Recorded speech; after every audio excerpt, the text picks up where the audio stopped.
50 anyos na guro patay matapos masagasaan ng garbage truck sa Taguig. Nakuna ng CCTV ang aksidente.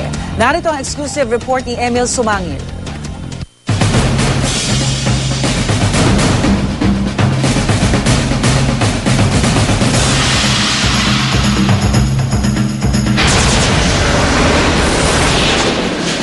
Matiwasay ang sitwasyon at maayos ang daloy ng mga sasakyan sa intersection na ito ng Barangay Lower Bicutan nang biglang pabalagbag ng huminto ang garbage truck na ito.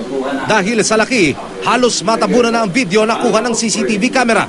Sinubok pa ng driver na iabante ang truck ng basura pero nagkagulo na. Kaya pala ayaw na umandar ng garbage truck.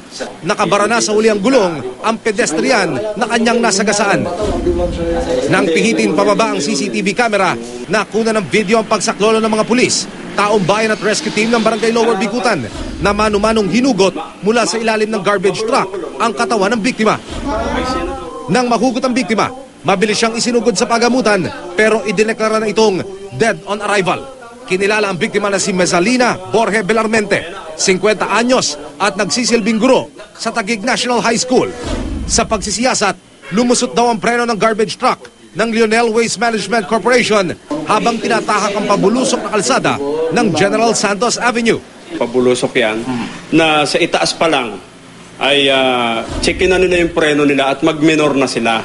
At dati naglagay na kami ng signage diyan kaya lang nawala. Maglalagay uli kami ng signage, malaki na, para sa itaas pa lang checkin na nila yung preno nila at mag-minor na sila para maiwasan yung mga ganyang aksidente.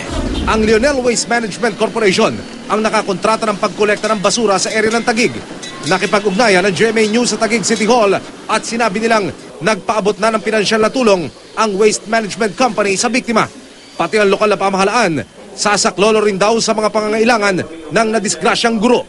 Noong Marso ng nakaraang taon, eksklusibo ring nakakuha ng kopya ang GMA News ng CCTV ng pagbangga naman ng isang 10-wheeler truck sa lugar din na ito sa mga sasakyang nasa harapan at sa isang establishmento na nasa kanto patungo sa C6 Road.